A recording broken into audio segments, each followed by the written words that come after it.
O governo de São Paulo anunciou hoje o plano para retomar a atividade econômica a partir do dia 11 de maio. Caio, suas primeiras considerações, por favor. Bom, sobre a coletiva de imprensa, nenhuma novidade, né? Ela foi, de fato, doutora, extensa, cansativa, autorreferente, midiática e de pouco viés científico. O governador, ele insiste na ideia de prorrogar a quarentena baseada numa data arbitrária, como se o vírus se importasse com o calendário do governo e a pandemia lesse PowerPoint. E ai de quem questionar a duração e o rigor do isolamento, né? Afinal, o resultado desse sacrifício todo é salvar vidas. Será mesmo? Eu tenho um estudo científico aqui de 2019, publicado por economistas e médicos sanitaristas do Brasil e do Reino Unido, na revista especializada The Lancet. Ele avaliou mais de 5 mil municípios brasileiros e concluiu que a cada 1% a mais na taxa de desemprego, a mortalidade aumenta meio ponto percentual. Segundo esse estudo, em razão da última crise econômica, aquela gestada no governo Dilma Rousseff, 31.415 pessoas tiveram sua morte diretamente relacionada aos efeitos da recessão econômica. Isso só na população jovem e adulta, não contabilizaram mortalidade infantil. Então aqui, voltando para 2020, o Sebrae já anunciou que pelo menos 600 mil empresas fecharam. As projeções de retração do PIB estão oscilando entre 5%, 7%, 9%.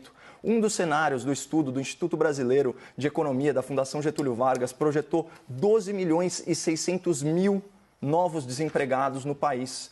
Isso seria equivalente a uma taxa de desemprego colossal de 23,8%, dá aí 12 pontos percentuais a mais do que a situação anterior à pandemia. E se para cada ponto a mais no desemprego aumenta aí meio ponto a mortalidade, a tendência é que o número de mortes no país cresça pelo menos 6%. E isso representaria 76.080 vidas perdidas.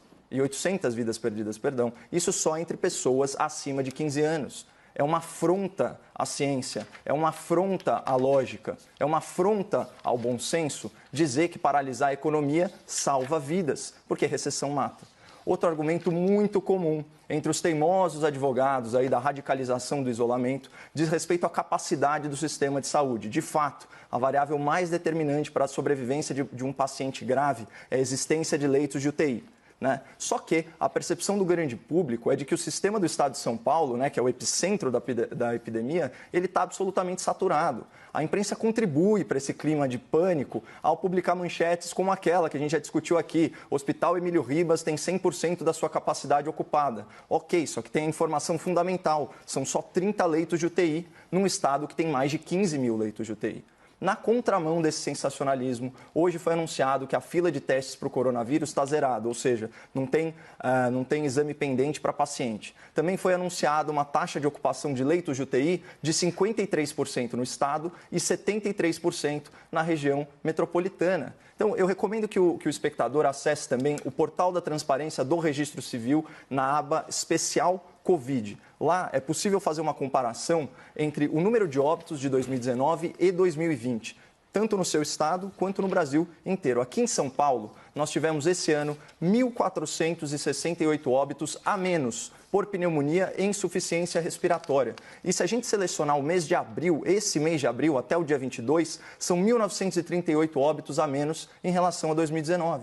Ou seja, pelo menos aqui em São Paulo, o sistema de saúde está operando dentro de parâmetros razoáveis, ele está longe de colapsar. E as autoridades, elas tiveram tempo de sobra, tempo e dinheiro de sobra para aumentar a nossa capacidade hospitalar. Então, se houver uma tragédia nessa pandemia, para mim a maior culpada será a má gestão pública. Por isso, fica cada vez mais difícil para o cidadão engolir que prefeitos e governadores estão salvando vidas, trancafiando as pessoas em casa. O que é certo é que muitos deles estão contratando sem licitação, rolando a dívida dos seus estados, se articulando para as eleições de 2020 até 2022 e posando de governadores responsáveis. Mas, enfim, já me alonguei muito. Você, espectador, é o melhor juiz para decidir se o seu prefeito ou o seu governador está realmente tão preocupado em salvar vidas.